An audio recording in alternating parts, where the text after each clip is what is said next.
Hai sahabat kita, kembali lagi di dalam acara kita Healing Talk bersama saya Andre dan rekan saya Yunus. Mas Yunus. Apa kabar Mas Yunus? Alhamdulillah sehat. Alhamdulillah. Jadi pada hari ini, kali ini kita akan membicarakan topik pencuri nikmat. Pencuri nikmat. Apa sih pencuri nikmat itu? Nah, kemarin kita sudah membahas bagaimana cara menggapai hidup nikmat dan bahagia. Kali ini kita akan membicarakan dan membahas topik pencuri nikmat. Nah, ikuti terus ya sahabat kita, di mana kita Healing Talk ini akan terus membicarakan dan membahas tentang healing masalah yang berbasis trauma dan emosi yang dengan narasumber kita Mas Widodo. Nah, Mas Yunus, kali ini kita akan membicarakan pencuri nikmat nih. Kalau pencuri itu kan negatif ya, apa perampok nikmat. Nah, nanti kita akan membicarakan apa nih dengan narasumber kita? Ya, seperti dibilangnya kan pencuri nikmat. Jadi mungkin berhubungannya nanti dengan yang kemarin juga, nikmat sama masalah gitu loh. Jadi ini yang tadinya kita memang mendapatkan satu kebahagiaan, kenikmatan, bisa jadi terus kebahagiaan, kenikmatan itu hilang gitu. Oh, bisa hilang gitu ya? Iya, karena memang tadi gitu loh, ternyata ada pencurinya. Oh, iya. Berarti kita harus waspada berarti ya? Betul. Waspada, jangan sampai nikmat kita dicuri. Betul, karena itu bisa jadi kita nggak sadar tuh Oh, nikmat kita dicuri itu. gitu ya? Dan kita kadang terus aja nikmat Terus kita ya? berkurang. Oh, padahal nikmat kita udah dicuri, tapi Itu kita harus dia. enjoy aja malah ya? Enjoy. Oke, baik nanti. Nah, sahabat kita, ini topiknya menarik banget nih, pencuri nikmat. Nah, nanti kita coba lagi tanya lebih dalam lagi, pencuri nikmat itu seperti apa sih? Bentuknya kek, wujudnya kek, atau rasanya gitu. Nah, nanti kita bicarakan dengan narasumber kita, Mas Widodo. Assalamualaikum Mas Widodo. Waalaikumsalam. Apa kabar nih? Alhamdulillah. Baik ya, sehat-sehat nih Mas. Mas Wid, nih ada topik kita kali ini judulnya pencuri nikmat. Nah, jadi tadi kami udah bicara tadi pencuri nikmat itu apa sih? Kok dikatakan pencuri nikmat? Nah, bisa nggak Mas Wid menjelaskan pencuri nikmat itu seperti apa sih? Jadi silakan Mas Wid. Oke, terima kasih. Pencuri nikmat itu kan cuma kiasan sebenarnya, kiasan dari gini loh, bahwa kita ini kan kemarin kita bahas tuh kaitannya dengan bagaimana menggapai hidup nikmat dan bahagia itu ya. Nah, itu kan upaya kemarin, ingat nggak kan, dengan sedekah yang ikhlas. Jadi bentuknya adalah ibadah yang ikhlas ini. Nah, kita udah lakukan tuh sedekah, perilaku kita dimaknai sebagai sedekah ikhlas, sehingga kita akhirnya diberikan kenikmatan Allah. Cuman Allah ini menciptakan satu makhluk lagi nih sebetulnya, ya, yang tugasnya adalah mencuri nikmat kita itu tadi, Jadi kalau kita lalai, apa yang sudah kita lakukan itu nanti bakal akhirnya Habis hilang gitu aja. habis, bocor, kecuri gitu sama si pencuri itu, atau bahkan nanti bukan hanya bocor, digantikan dengan masalah sama dia gitu. Diganti, udah dicuri supaya kita nggak dimasukin jadi masalah gitu. Jadi kebayang nggak, berubah dari nikmat menjadi masalah, kan jadi nggak enak. Nah, kan tadi saya bilang bahwa itu adalah kiasan. Nah, kiasan itu artinya apa? Si makhluk yang tadi diciptakan sama Allah itu tadi, sebetulnya kita udah kenal, udah sering disebut ya, yang disebut dengan apa namanya, setan gitu ya. Setan. Jadi Setan lu gitu ya. ya, makanya kita suka marah, setan lu gitu. Karena dia memang ngeselin gitu. Karena mencuri, bisa berwujud itu ya, mencuri nikmat kita, bukan wujud. Iya wujud lah, tapi wujud itu dalam bentuk tunggangannya dia gitu. Tapi wujud aslinya sih nggak jelas, karena itu bentuknya energi. Nah, nanti tugas dia tadi cuma satu, si setan itu apa? Mengambil nikmat manusia. Nah, dia juga sebetulnya punya tugas lain sebagai penguji manusia, supaya orang mana sih ini di antara manusia-manusia yang sudah diciptakan, orang-orang yang benar-benar mau menjadi abdiku. Abdi itu ada orang yang benar-benar mau menjalankan ibadah karena aku yang menciptakan kamu, dan aku mau memberikan tugas ini. Tadi memberikan apa judulnya kemarin tuh amanah untuk dijalankan. Sebarkanlah kasih sayangku ini ya, gitu. Siapa nih yang mau melakukan itu dengan ikhlas, dengan kesadaran. Nah, si setan inilah yang nanti akan menguji kita. Mana-mana orang yang bisa tetap konsisten untuk menjalankan ibadah itu dengan ikhlas, mana-mana yang nanti akhirnya digelincirkan oleh dia menjadi tidak beribadah, atau beribadahnya jadi nggak ikhlas. Gitu, antara dua itu ya, tidak beribadah atau jadi beribadahnya jadi nggak ikhlas. Nah, kalau kita lakukan ibadah seperti yang Tuhan mau, kan menjadi bagian dari rahmatan lil alam namanya kan. Tapi kalau nanti kita digelincirkan sama dia, bisa jadi laknatan, bukan rahmatan. Nah, kita jadi laknatan atau dijadikan kita beribadahnya gak ikhlas. Atau yang satu lagi, dijadikan kita tidak beribadah dengan kemalasan. Ada 3 nanti itu ya, jadi laknatan, jadi tidak beribadah, atau kalau beribadah gak ikhlas. Nah, kayak gitu. Nanti ada 5 sebetulnya yang akan dia upayakan ke kita. Cuman itu nanti kita simpulkan di belakang aja ya, yang 5 hal itu. Ini yang tadi saya sebutkan baru 3 itu.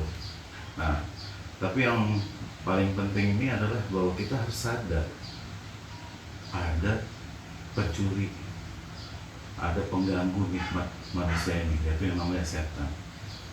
Nah, Allah diciptakan dan Allah bilang itulah musuhmu. Disebut sama Tuhan, disebut itu musuhmu tuh. Musuhmu yang nyata. Nyata tuh apa? Kelihatan gitu. Bukan maksudnya nyata tuh senyata-nyatanya musuhmu tuh dia gitu maksudnya. Si setan itu bukan manusia lain, bukan makhluk lain, apalagi nyalain Tuhan. Bukan. Dialah yang musuhmu. Ya. Nah, sehingga sekarang kamu mesti hati-hati sama dia. Nah, artinya kalau kita dikasih musuh, mesti dipelajari nggak musuh itu kan? Ya harus. Harus. Kenapa? Supaya bisa kita, biar kita nggak bentrok bahwa ini harus kenal dulu nih musuh apa bukan gitu kan? Ya nggak cuma itu, supaya kita jangan sampai kecurian, jangan sampai ketipu sama dia. Jadi kita harus tahu karakternya, kita harus tahu dia itu seperti apa, sehingga kita bisa ngejagainnya bagaimana, dia itu siapa gitu.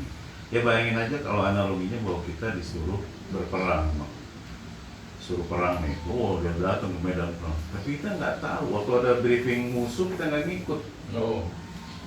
Musuh itu seperti apa, tanda-tandanya gimana, terus kita maju aja gitu. Tahunya kita tembak teman-teman kita semua malah musuhnya tiba-tiba datang nusuk kita kayak gitu, karena kita nggak ngerti siapa sih musuhnya. Nah, jadi penting sekali kita mengenali musuh itu gitu ya, dalam rangka jangan sampai kita tercuri nikmatnya dan mendapat masalah. Problemnya nggak cuma tercuri, digantikan dengan masalah ya. Udah kita capek-capek ngumpulin, dicuri, diganti dengan masalah. Wah, rugi besar ya nanti gitu ya. Nah, jadi itulah gunanya kita mempelajari musuh itu tadi, siapa itu setan itu. Nah, setan itu sendiri dalam beroperasi seperti apa? Dalam beroperasi, pertama kita kenali dulu deh wujudnya. Tadi kan apa? Energi. Nah, kalau energi itu butuh tunggangan. Karena energi itu nggak bisa melakukan aktivitas direct langsung mempengaruhi, nggak bisa. Dia butuh wadah untuk sebagai tunggangan untuk melakukan kegiatannya. Ya. Nah sama Tuhan dikasih tunggangannya itu.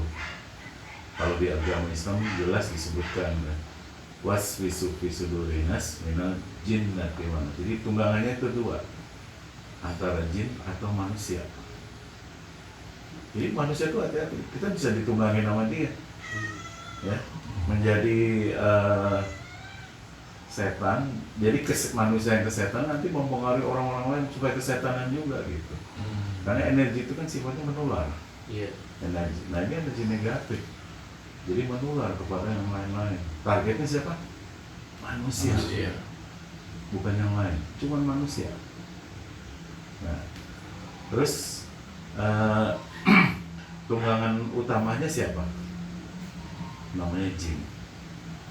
Nah, jin dan manusia itu adalah bahan dasar. Ya. Manusia dan bahan dasar itulah yang punya tugas. Namanya tugasnya beribadah. Cuman beribadahnya berbeda-beda dengan jin dan manusia. Nah kalau jin itu cuma disuruh menjaga alam ini supaya berjalan sesuai dengan sunatullah atau hukum-hukum yang sudah ditetapkan sama Tuhan. Ya, alam ini kan diciptakan dari selama 6 masa sehingga terjadi sebuah kestabilan sistem alam ini. Gitu ya. Nah begitu dia stabil, berlakulah hukum-hukum Tuhan itu tadi disebut sunatullah. Dari yang makrokosmos sampai ke mikrokosmos, semuanya ada aturannya. Ya. Nah kalau yang sudah dibukakan ke manusia bentuknya jadi ilmu-ilmu itu nanti ya. Nah itu aturan-aturan itu dijagain sama si jin itu dalam agar dia konsisten berlaku seperti itu. Konsisten berlaku seperti itu. Nah itu tugasnya jin. Ya. Nah kalau manusia tugasnya, tugas manusia seperti yang kemarin kita jabarkan, cuma disuruh jadi wakil Tuhan untuk menyebarkan kasih sayangnya kepada ke seluruh makhluk ciptaannya. Jadi tugas manusia adalah menjaga keseimbangan alam ini sebetulnya, agar semuanya menjadi balance, bahagia bersama. Jadi majority lah sebenarnya, majority semua. Ekspektasinya semuanya sih, tapi paling nggak majority semua makhluk Tuhan ini bahagia dengan versinya masing-masing. Gitu. Nah, jadi tugas manusia itu menjadi wakil Tuhan di muka bumi untuk membuat itu tadi. Gitu. Kan tadi saya bilang nggak mungkin semua, karena ada sebagian yang nanti memang tidak melakukan itu. Karena terpengaruh sama si setan itu tadi. Gitu. Tapi kalau majority semua melaksanakan, maka bakal indah. Semuanya indah ya. Dan memang tidak mungkin 100%. Kalau 100% hidup ini monoton. Nggak seru ya? Nggak seru. Nggak ada dinamikanya. Semua orang baik, semua nggak seru. Nggak ada itu tuh. Nggak ada sinetron, nggak ada K-pop. K-pop lebih apa? Drama. Oh, Nggak ada K-drama. Jadi harus ada bumbu-bumbunya ya, Mas? pasti ada begitunya gitu. Ya. Nah itulah yang bikin indah. Ya. Jadi alam ini bisa continuous improvement, bergerak terus berdasarkan karena nanti muncul keinginan-keinginan yang lebih dari seseorang. Itu memang segala sesuatu pasti ada manfaatnya juga, nggak cuma jelek aja gitu ya, tapi ada manfaatnya juga semua. Pasti ada maksudnya Allah itu kayak gitu. Nah jadi tinggal bagaimana orang yang sadar menikmati nanti jatuhnya. Nah kemudian diajak orang-orang lain, makhluk lain untuk ikut menikmati itu juga gitu. Nah, ya, jadi nggak enak, bahagia sendiri itu nggak enak, dan nggak mungkin orang tuh bahagia sendiri, karena prinsip dasarnya adalah kita baru bisa mendapatkan bahagia kalau kita sudah bisa membahagiakan makhluk lain yang ada di dalam peran kita. Kan banyak kalau main peran kan? Iya. Jadi untuk melaksanakan ibadah itu kita diberikan peran-peran itu tadi. Nah, tugas kita sekarang bagaimana membahagiakan orang-orang yang ada di dalam peran itu. Kalau bapak membahagiakan anak, kalau anak membahagiakan orang tua, ya. Kalau kita jadi petani membahagiakan tanaman-tanamannya itu supaya dia bisa bahagia sehingga nanti akhirnya dia bisa berbunga berbuah kayak gitu.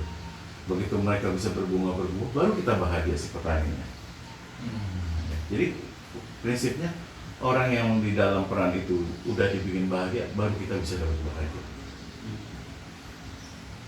Jadi makanya nggak mungkin kita bahagia sendiri, udah nggak mungkin kita. Kenapa? Nah, jadi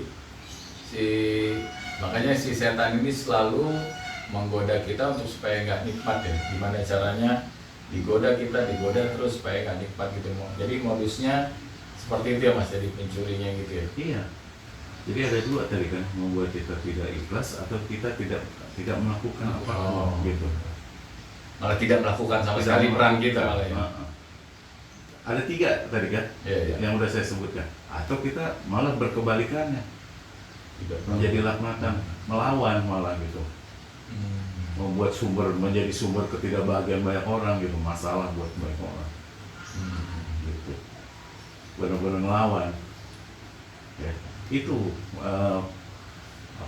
yang paling bahaya dari setan tuh di situ, sebenarnya tiga itu. Nah, jadi sekarang kita balik, kita kenali dulu setan itu kan tadi energi. Dia tuh energi yang punya kepandaian, yang memang punya tugas mengambil nikmat manusia, ya. Dan dia juga punya tugas menjadi penguji manusia, mana yang memang pantas untuk diberi nikmat, mana yang enggak, gitu kan? Nah, jadi tadi dia butuh apa tadi? Wadah, kendaraan, tunggangan. Ya. Tunggangannya berbentuk jin dan berbentuk manusia. Nah, kalau jin itu adalah makhluk yang diciptakan Tuhan tadi udah untuk menjaga sunatullah, dan manusia tadi untuk menyebarin kasih sayang. Nah, di antara dua ini cuma ada dua kriteria masing-masingnya, yang tunduk patuh sama perintah, sama yang melawan atau balelo, ya kan? Nah, kalau manusia yang tunduk patuh disebut manusia takwa apa? Nah, kalau yang balelo disebut manusia laknat. Nah, kalau jin yang tunduk patuh melaksanakan tugasnya disebut malaikat. Nah, yang balelo disebut iblis. Oh, gitu ya Mas. Nah, tapi predikat itu baru muncul semenjak ada penciptaan si Nabi Adam. Dulu sebelum ada penciptaan Nabi Adam, semua jin sifatnya malaikat, karena semua tunduk patuh. Nah, begitu Nabi Adam diciptakan selesai, lalu Tuhan memasukkan energi setan ini ke dalam salah satu kelompok malaikat itu. Nah, malaikat sekian banyak kan ada salah satu dari Jibril apa segala mereka itu, dan dulu iblis itu termasuk golongan malaikat. Lalu dengan kriteria tertentu dari Allah, akhirnya dipilih si iblis ini, dan energi setan ini dimasukkan ke dalam golongan iblis ini permanen, ya. Dan semenjak itu iblis itu menjadi jin yang kesetanan secara permanen. Nah, ciri-ciri kalau orang kesetanan itu cuma ada 6: putus asa, sedih dan kecewa, takut, nafsu, marah, dan sombong. Oh, itu ciri-cirinya. Itu ciri-ciri perilakunya tuh nanti. Putus asa, sedih dan kecewa, takut, nafsu, marah, dan sombong. Nah, muncul deh tuh begitu dimasukin ke dalam golongan iblis. Nah, golongan iblis itu mulai nih merasakan rasa-rasa ciri-ciri itu. Nah, terus diuji sama Allah kan. Suruh apa? Seluruh malaikat disuruh sujud pada Adam gitu. Siapa yang berani nolak? Iblis. Cuman iblis. Sekarang terjawab kan, kenapa iblis nolak? Karena di dalamnya udah dikasih energi setan yang memang sifatnya balelo itu tadi.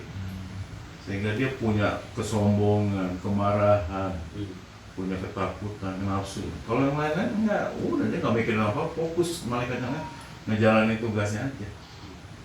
Apa yang diperintahkan Allah dikerjain udah pasti. Tapi ini kan dia merasa sombong, merasa lebih hebat, lebih baik diciptakan dari api dibanding Adam yang dari tanah, gitu ya. Nah, sehingga dia berani dan dia merasa iri, cemburu dan merasa bahwa kedudukan dia kok dikasih kepada Adam manusia.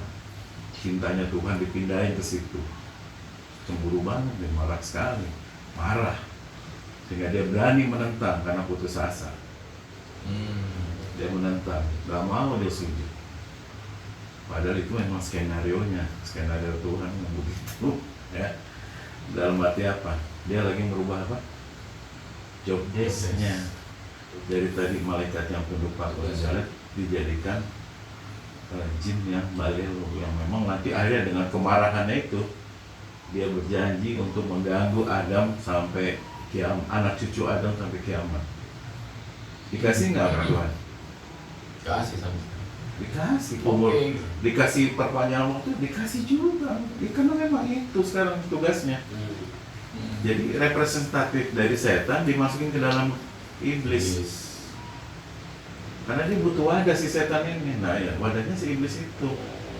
Nah semenjak itu iblis mengganggu kita sebagai representatif setan. Makanya disebut jin yang kesetanan, permanen.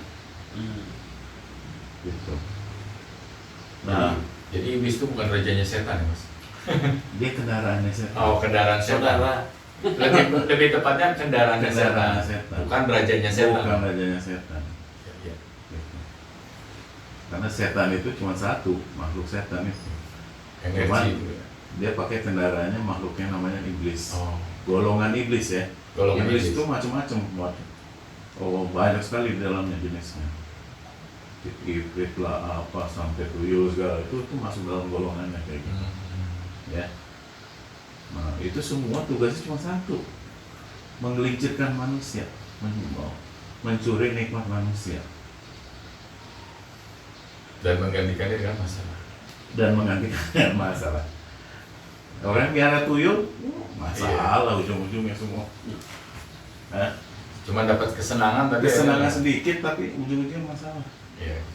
Banyak yang meninggal gara-gara itu kan, meninggal dengan sengsara kayak gitu. Nah, jadi itulah cara bermainnya si iblis itu, ya. Setan melalui iblis. Nah, kalau melalui manusia gimana? Nah, kalau manusia nggak pernah permanen. Nggak ada manusia yang kesetanan sepanjang masa, itu nggak ada. Ya. Nah, karena dia hanya bisa berada di dalam diri manusia sampai dalam dua kondisi tercapai, yaitu pertama sampai dia manusianya capek, lelah, udah nggak ada tenaga lagi, maka dia lepas. Atau sampai dia apa yang dia nafsukan, dia harapkan di dalam nafsunya. Karena nanti setan itu yang menggerakkan hawa nafsu namanya. Nah, sampai hawa nafsunya tercapai, nah baru dia lepas. Gitu. Ya. Nah, jadi nggak pernah ada yang permanen di dalam manusia. Nggak ada manusia yang jahat sepanjang masa. Pasti ada baiknya atau paling nggak netral gitu. Ya. Nah, terus kalau dia udah ada di dalam manusia, nanti dia mempengaruhi manusia lain dalam bentuk apa? Memberikan kemarahan, memberikan orang jadi mempengaruhi dia, atau mempengaruhi untuk berbuat laknatan, berbuat jahat, gitu, ya. Atau dia mendesak orang menjadi marah, dia bikin orang jadi sedih, dia bikin orang menjadi sengsara. Pokoknya hal-hal yang negatif yang dia lakukan kepada makhluk manusia lain, berarti itu manusia itu lagi kesetanan, lagi ada energi setannya di dalamnya, gitu. Ya, dia mencuri, dia ngapain, berarti dia lagi ada setan di dalamnya yang mempengaruhi dirinya, sehingga dia berperilaku seperti itu. Nah, Dan itu nggak pernah permanen. Target manusia siapa? Target si setan sebenarnya siapa? Manusia. Jadi jin iblis-iblis ini tadi menggabung manusia, dan manusia yang setan juga menggabung manusia lain agar kesetanan juga. Karena kalau udah diikutin pengaruh setannya, maka nanti sebagian nikmatnya hilang digantikan dengan masalah. Malah hilang nikmat ke manusia gitu. Ya. Itu konsep dasarnya seperti itu. Nah, hilang maksudnya digantikan dengan masalah itu bisa jadi sampai ke masalah kesehatan, sakit gitu Mas ya. Ya semua jenis masalah. Mulai dari teguran yang ingat yang kemarin yang di sesi sebelumnya, masalahnya mulai dari masalah rasa hati, kehidupan sosial sampai kesehatan. Tiga itu. Nah, dia pengennya si setan ini membuat manusia itu penuh dengan masalah. Kalau udah penuh dengan masalah, ada kenikmatan yang tersisa nggak? Nggak ada. Dan nanti akhirnya orang itu putus asa. Kalau udah putus asa tinggi, dia cenderung bunuh diri nanti. Putus kontrak langsung. Hah? Putus kontrak ya? Bukan putus Yang kontrak. Memutuskan kontrak. Dia yang nge-break kontrak. Iya. Apa disadari? Dengan niat bebas dari masalah gitu. Dengan cita-cita bebas dari masalah. Padahal dia bakal nanti ketemu masalah yang jauh lebih besar di sana. Karena padahal tugasnya, perannya masih panjang, tapi dia pengen mengakhiri. Penaltinya gede kan? Iya. Dan penalti nanti diambilnya nanti. Iya. Setelah putus. Yang ngasih tugas juga marah lah. Iya, Belum marah. bisa jalanin kok dia Kayak pengen. gitu. Iya, Jadi iya. orang rugi besar deh kalau sampai dia bunuh diri tuh, waduh, gitu benar-benar kemenangan terbesar dari setan. Nah kembali tadi Mas, jadi ciri-ciri yang orang terpengaruh. Jadi tadi kan setan tuh udah iblis tuh udah dimasukin energi negatif sehingga ada rasa-rasa tadi yang 6 tadi itu ya Pak. Putus asa, Jadi tidak kecewa, takut, nafsu, marah dan sombong. Nah kira-kira kalau manusia ada rasa gitu udah berarti kesetanan juga dong berarti. Atau gimana? Iya, sebenarnya Penjelasan. ini rasa-rasa itu sebetulnya, rasa itu sebetulnya adalah bentuk teguran dari Tuhan. Kan tadi teguran pertama adalah rasa hati. Nah begitu muncul rasa-rasa ini, kalau dia peka, ya, dia berarti lagi ditegur sama Tuhan. Warning gitu ya, semacam Warning. warning. Oh. Lagi ngikutin setan, belok, balik. Itu pelaksanaan janji Tuhan, dari doa kita, doa yang dari surat Al-Fatihah itu. Ihdinas siratal mustaqim. Tunjukkanlah kami jalan yang lurus ya Tuhan. Saya pengen ada di jalan yang lurus terus. Jadi kalau nanti saya belok, kalau kasih tahu, biar saya balik lagi ke jalan yang lurus. Kenapa coba jalan yang lurus ada apa? Ya ada nikmat yang dari kita. Siratal ladzina an'amta alaihim, yaitu jalan orang-orang yang kau beri nikmat. Jadi cara mendapat nikmat cuma ada di jalan yang lurus. Nah jalan yang lurus apa? Itu semua perilaku-perilaku kita maknai sebagai sedekah-sedekah yang ikhlas. Itulah jalan-jalan yang lurus. Yang hadiahnya nikmat. Ya. Nah jadi kita maknai kita menjadi sedekah-sedekah yang ikhlas. Nah, tadi kuncinya apa? Si setan tuh bikin kita selalu nggak ikhlas atau tidak mau sedekah, bahkan jadi laknatan. Itu yang dia upayakan dari kita. Jadi kita harus peka dulu yang 6 rasa ini ya. Nah, jadi begitu kita belok, nah, Tuhan ngasih tahu, dikasih rasa-rasa itu. Kok sombong? Kok marah? Kok sedih? Kok nafsu? Nafsu itu artinya apa? Segala sesuatu itu pakai kalimat itu kan, harus, mesti, harus kayak gitu. Itu nafsu namanya gitu. Kayak kalimat-kalimat pokoknya, itu nafsu deh itu. Nah, jadi dikasih rasa-rasa seperti itu sama Tuhan agar kita segera sadar dan balik ke jalan yang lurus, merubah lagi menjadi ikhlas dan sedekah yang ikhlas gitu. Jadi itu sebenarnya hal-hal yang sebenarnya rasa mungkin orang-orang biasa aja nih gitu ya, dan rasa itu kali ya. Akhirnya diteruskan, akhirnya masalah jadi berkembang jadi. Problemnya malah dia nggak tahu bahwa rasa itu teguran dari Tuhan. Iya. Bukan masalah biasa. Oh. Karena jarang sekali orang yang berintrospeksi terhadap perilakunya. Ingat kan, perilaku itu adalah cara berpikir dan atau cara bertindak. Dia dengan berpikir aja langsung ditegur di sini. Begitu mikir yang buru-buru langsung hatinya nggak nyaman, langsung keringetan, langsung deg-degan, takutan, langsung nggak enak lagi di sini. Itu berarti ada yang salah. Kan tadi gitu. Cara menggoda si iblis atau setan itu caranya waswisupi sudurinas. Waswisu itu artinya apa? Memberikan prasangka-prasangka negatif dengan dasar ketakutan atau kekhawatiran. Jadi begitu ada ketakutan dan kekhawatiran yang munculkan prasangka, berarti kita lagi ingetin setan. Siap-siap aja ditegur. Siap-siap aja ditegur sama. Karena dari ihdinas siratal mustaqim itu. Balik-balik kok ngikut ya.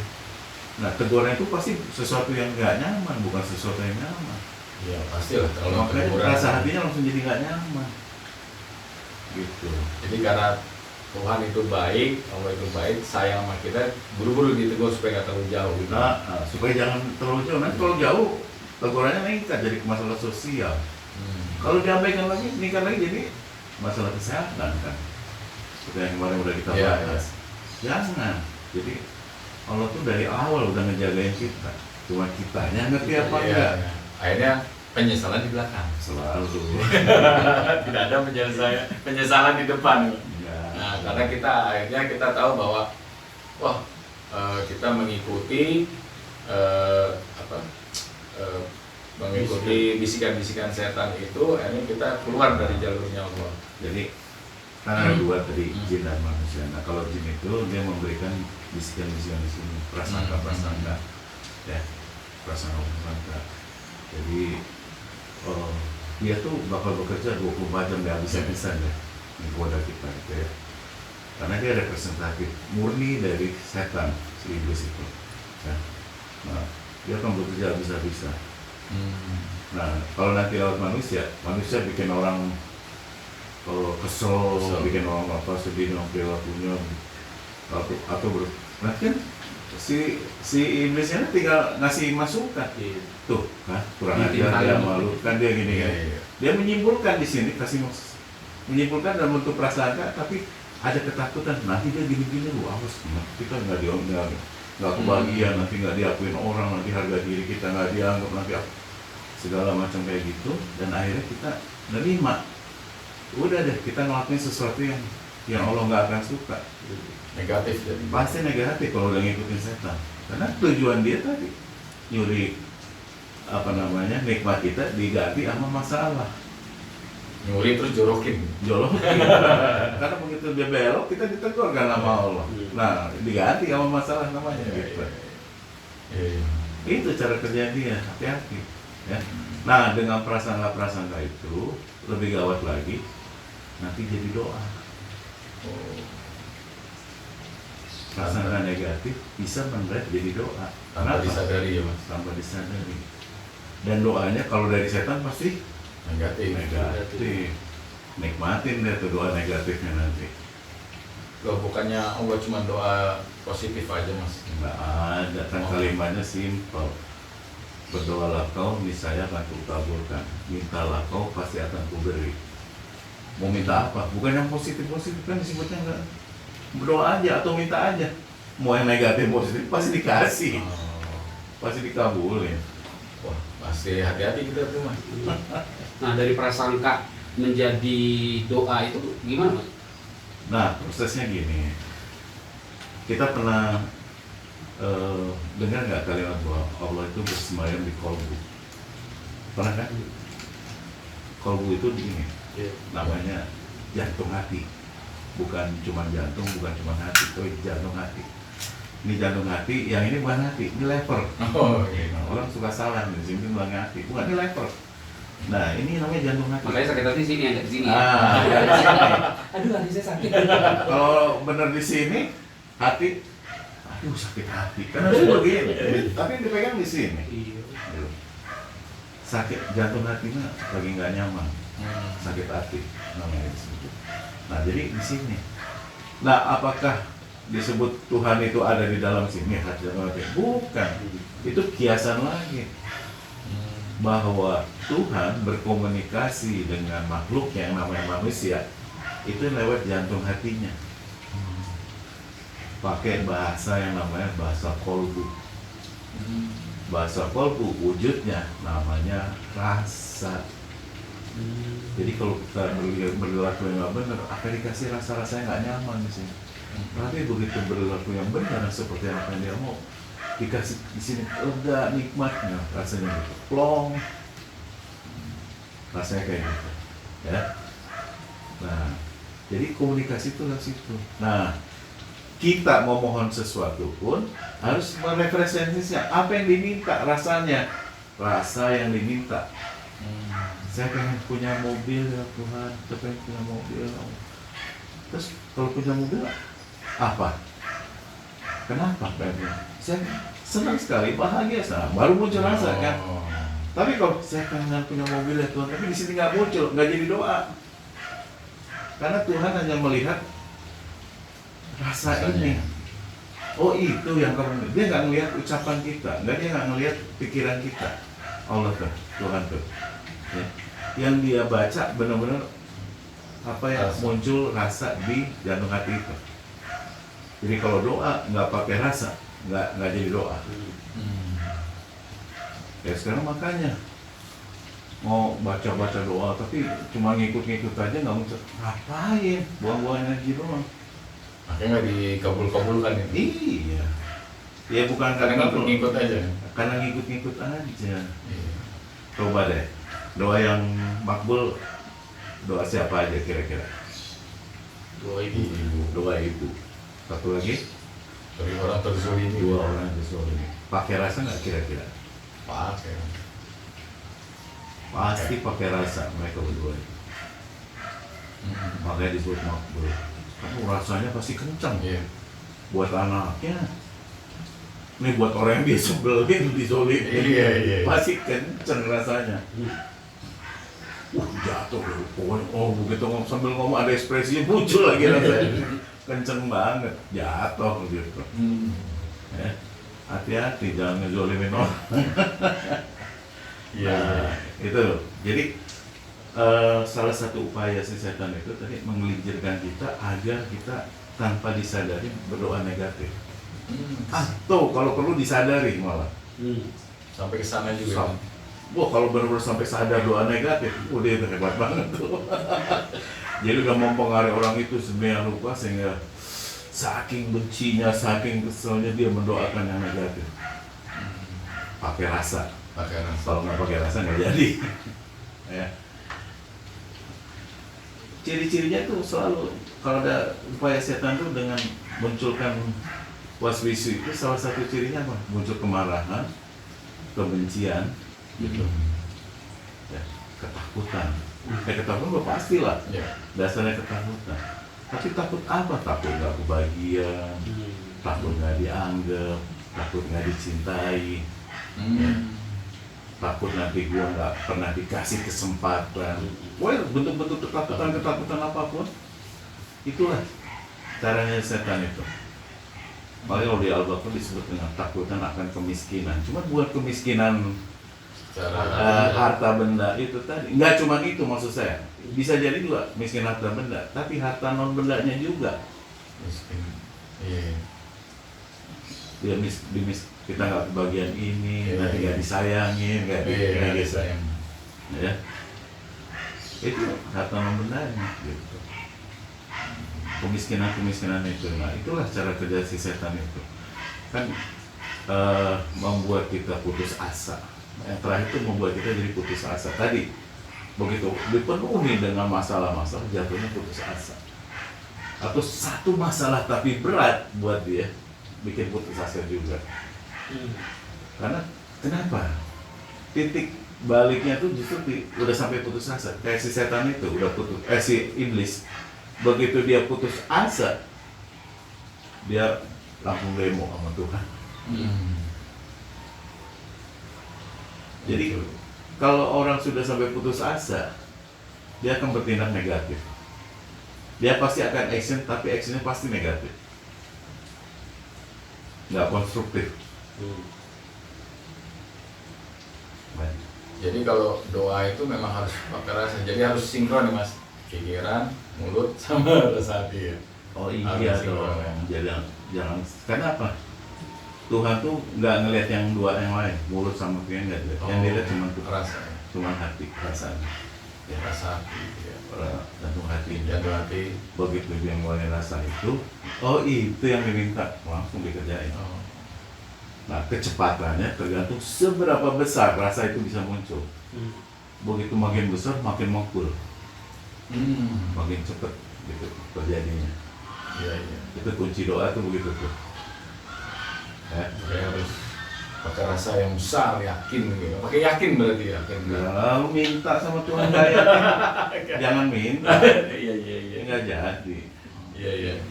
Memang 6 rasa itu memang harus terus pelajari dan dipahami, terus dirasakan berarti. Setuju, harus dilatih. Dirasa. Bahkan istilahnya dimasterin gitu, istilahnya dijadikan, dikuasai dengan baik, ya.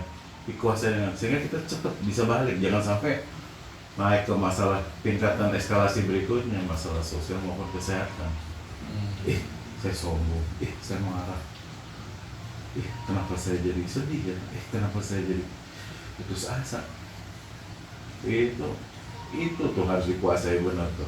Jadi harus bolak-balik refleksi ke rasa hati. Bolak-balik direfleksikan ke rasa. Ini sekarang kalau saya mau, situasi saya sekarang apa ya, lagi mana apa? Gitu. Jadi kalau lagi bereaksi, apa nih rasa hatinya? Apa nih rasa? Nah, bahkan kita disuruh kan ada kalimat, dengarkan rasa hati nuranimu, kata hati disebut kata hati. Karena kata hati itu benar-benar kalimat dari Tuhan dan pasti benar. Jadi hati nurani itu sebenarnya apa kata Tuhan? Coba dengerin deh. Sebenarnya gitu loh. Coba dengerin kata hatimu, dengerin hati nuranimu. Coba cek Tuhan bilang apa. Nyaman apa enggak ya? Kalau nyaman, oke. Begitu nggak nyaman, wah salah. Sebenarnya simple ya Mas. Simple. Cuma kita tidak terlatih dan nggak paham dulu. Pertama nggak paham. Iya, nggak paham. Bahwa ada mekanisme itu, ya. Iya, iya. Nah, begitu udah paham baru dilatih. Wah, ini saya lagi sombong nggak ya? Oh enggak. Ya. Rasa nanti kerasa. Coba dilatih deh. Nanti kerasa itu, sehingga kita punya kontrol. Dan kontrolnya di depan, bukan di belakang.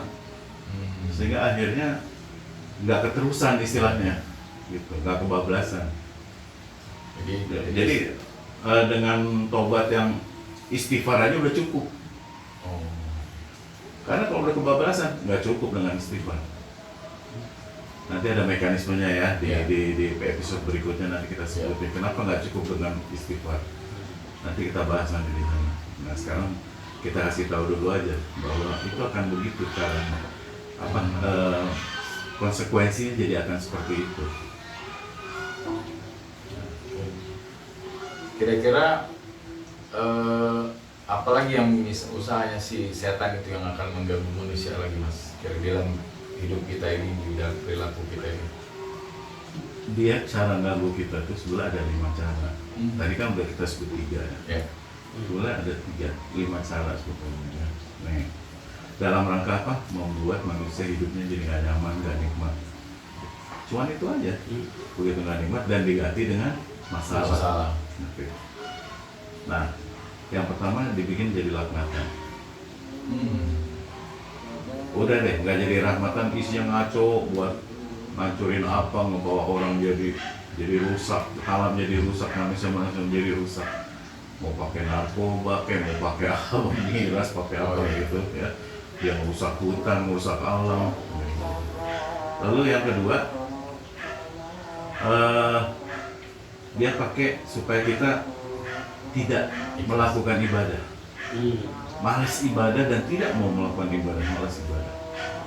Kenapa? Supaya kita, ini kan sumber nikmat, supaya sumbernya aja di stop sama dia, jangan dapat nikmat deh, gitu.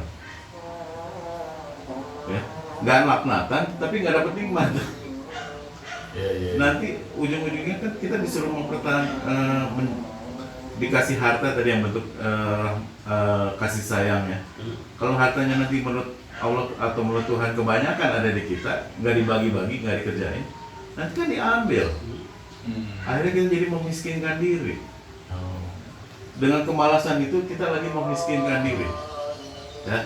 Lalu yang berikutnya, kalau kita akhirnya sedekah juga, dibikin nggak ikhlas. Pamrih gitu ya. Nggak ikhlas itu tadi, tujuan ikhlas itu artinya apa? Cuma satu, lagi menjalankan tugas Allah, menjalankan amanah, menyebarkan kasih sayangnya kepada yang membutuhkan, membagi harta-harta yang ada, harta benda maupun non-benda, kepada yang membutuhkan, yang ada di dalam peran kita. Ya, di dalam peran ya, kalau di luar peran itu namanya udah melampaui batas. Di dalam peran kita. Nah, agar mereka jadi bahagia. Tujuan itu. Nah, itu yang disebut ikhlas. Jadi menjadikan semua perilaku-perilaku kita adalah bentuk lagi menjalankan amanah Tuhan dalam menyebarkan kasih sayangnya. Nggak ada kepentingan sedikit pun selain itu. Itu namanya ikhlas. Itu namanya ikhlas. Nah, terus yang keempat apa? Dibikin tadi nggak ikhlas kan? Konsekuensinya apa coba kalau orang nggak ikhlas? Ada 3 konsekuensi buruk. Kerugiannya. Yang pertama rugi apa? Harta udah keluar. Mau benda maupun non benda udah keluar.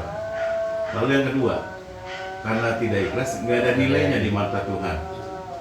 Istilahnya nggak ada pahalanya. Nggak ada nilai ibadahnya gitu. Nggak ada nilai ibadahnya. Lalu yang ketiga ruginya, nggak ikhlas artinya ngikutin setan, ditegur, kasih masalah. Nah, ketawa nggak tuh setan? Tepuk tangan malah. Keluar hartanya, nggak dapat nikmat, tapi dapatnya masalah. Rugi 3 kali. Nah, kalau sedekah nggak ikhlas itu begitu. Ya, nah, terus yang keempat, kalau sedekah ikhlas, dibikin kualitasnya sama kuantitasnya sedikit aja. Seperti apa contohnya tuh, Mas? Iya, saya mau sedekah ke orang-orang di situ tuh yang lagi butuh gitu ya. Begitu ngeluarin dompet, saya tadinya mau sedekah 100.000. Ada 50.000. Ada 20.000. Nanti saya tandu nggak giring, udahlah nggak usah banyak-banyak lah. Kan nanti kita bisa pakai buat yang lain tuh, buat beli inilah, ngarahin kepada kesenangan. Ngarahin kepada kesenangan. Sehingga akhirnya kita nyedekahin sedikit aja. Nah kalau sedekahnya cuma sedikit, balikan nikmatnya dari Tuhan sedikit apa banyak? Sedikit juga. Jadi kalau memang lu dapat nikmat, gak usah banyak-banyak deh, sedikit aja deh, digituin. Jadi kalau mau ngasih baju, wah yang jelek-jelek aja udah butut-butut tuh, bukan yang bagus. Wah, jadi dari segi kualitas maupun Lu kuantitas. sering tuh kalau milih uang, ada yang bagus ya bagus. Yang warnanya beda kalau nggak. Nah itu ya. Nah terus yang terakhir, yang kelima, dia ngerusak komunikasi. Supaya apa? Waswisunya. Jadi prasangka buruknya mudah dimasukin. Karena komunikasi itu adalah satu mekanisme terjadi perpindahan informasi. Nah informasi dipakai buat apa? Kalau sesama manusia, buat ngambil keputusan kan? Buat ngambil keputusan. Nah kalau mau ngambil keputusan, informasinya nggak lengkap, pakainya apa namanya? Asumsi. Nah waktu dia pakai asumsi, setan dalam bentuk iblis masukin, maupun dalam bentuk iblis maupun manusia ya, masukin tuh waswisunya, prasangka-prasangka, sehingga akhirnya asumsinya negatif dan akhirnya kita ngambil keputusan berdasarkan asumsi negatif. Kayak apa kira-kira? Berantem gitu. Itu yang bikin orang perang, itu yang bikin orang terpecah-pecah, terkelompok-kelompok dengan asumsi-asumsi, dan bahkan dibikin satu agent lagi yang memang sengaja orang itu akhirnya menyebarkan informasi negatif yang kita kenal saat ini namanya hoax.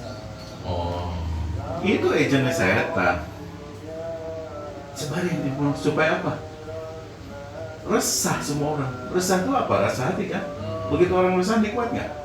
Enggak. Nggak nikmat. Dibikin satu negara nggak resah semua. Bahkan satu dunia. Terakhir mengenai apa? Covid. Resah satu dunia. Bahan keresahannya itu sampai bisa merenggut jiwa. Iya. Ketakutannya, kekhawatirannya itu. Menang itu di setan. Dengan ketakutan-ketakutan Banyak dapat poin dia. Iya. Wah, tepuk tangannya udah pakai kaki kalau. dari hasil pengamatan saya, Ah. begitu orang ketakutan, kekhawatiran, panik segala macam resah kayak gitu, itu nurunin sistem imun. Oh, sampai ke situ ya? Iya, begitu sistem imunnya drop, masuk nggak virus? Ya udah.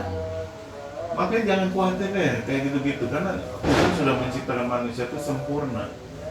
Tapi yang bikin kita nggak sempurna karena kita sendiri ngikutin setan. Kira-kira supaya komunikasi nggak terganggu tuh gimana? Nah. Dari perasaan-perasaan kayak. Di agama-agama sebenarnya udah diajarin, ya, terutama yang saya tahu di agama Islam, ya. Namanya sifatnya namanya tabayun. Apa tuh? Tabayun, jadi tabayun itu artinya kalau di dalam bahasa ininya itu adalah verifikasi atau validasi. Jadi kalau ada informasi diverifikasi dulu kebenarannya, karena kita harus mengambil keputusan dalam informasi yang benar, jangan informasi yang asumsi negatif. Kita bergerak pakai asumsi negatif, wah ngaco kan. Betul-betul objektif berarti ya, jangan subjektif gitu. Nah, Kalau perasaan waktu ngambil keputusan dengan informasi positif, bisa jadi nanti kita malah jadi jatuhnya kalau mau jadi rahmatan, kita malah jadi melihat ini, wah dia punya masalah ini ya. Kalau orang lagi bermasalah berarti lagi butuh bantuan kan. Nah, yang dilihat kesempatan untuk beribadah, bersedekah. Dia butuh bantuan apa ya? Nah, kita kasih dia supaya dia bahagia lagi, supaya dia lepas dari masalah. Tapi ini kan enggak. Wah, justru yang negatif-negatifnya dimasukin. Akhirnya kita negatif juga ke dia, negatif. Kalau nggak tabayun ya, negatif, ya udah makin bentrok, makin jauh. makin jauh. Dan secara sosial jadi nggak ada keuntungan, nggak ada sinergi, jadi nggak produktif.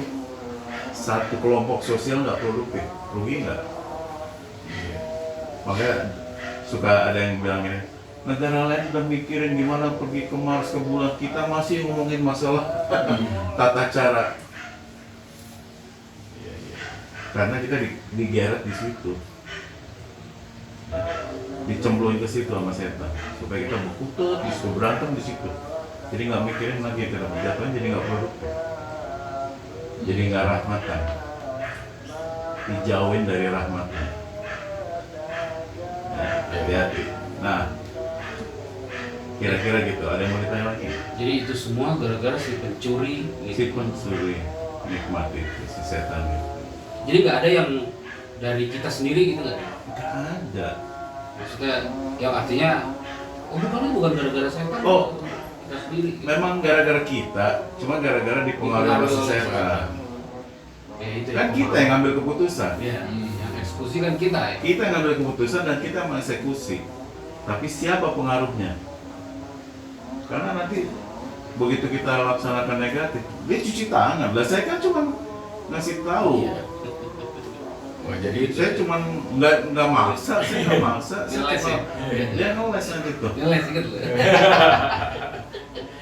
Jadi masalah yang kita dapat itu terjadi karena diri kita sendiri berarti. Betul, segala. Jadi kalimatnya gini, apapun yang terjadi pada dirimu, tidak lain dan tidak bukan dirimu lah yang menyebabkan itu terjadi. Karena kamu yang mengambil keputusan terhadap dirimu. Jadi nggak bisa nyalain Tuhan, Apalagi nyalain setan. Tuhan. Apalagi nyalain setan. Nyalain setan aja nggak bisa. Orang dia cuma ngojok-ngojokin doang. Jadi diri kita sendiri yang tadi ngambil keputusan dengan asumsi-asumsi itulah yang kita jadi masalah. Karena kita berlepas diri dari Tuhan, Nah, dia nggak introspeksi. Abayun tadi. iya. Kalau saya lakukan ini Tuhan seneng nggak? Oh. Kalau saya melihat siap Tuhan. Udah introspeksi kayak gitu, diikutin terus dengan nafsunya, dengan hawa nafsunya. Ya udah kejeblos. Silakan nikmati. Tapi kalau dia berintrospeksi, akhirnya dia berperilaku positif, insya Allah hidupnya nikmat bahagia. Nah kuncinya di situ aja deh. Ya, tabayun tuh penting banget tuh. Oke, udah lagi. Terima kasih Mas Wid atas bincang-bincang kali ini. Kita akan bicarakan kembali di dalam episode berikutnya. Terima kasih Mas Yunus. Sudah menemani kami. Nah, sahabat kita, jangan lupa ikuti terus kita Healing Talk di episode berikutnya, di mana kita akan membicarakan kiat-kiat hidup nikmat dan lepas dari masalah dalam yang berbasis emosi dan trauma. Baik, jangan lupa ikuti terus di episode berikutnya. Terima kasih.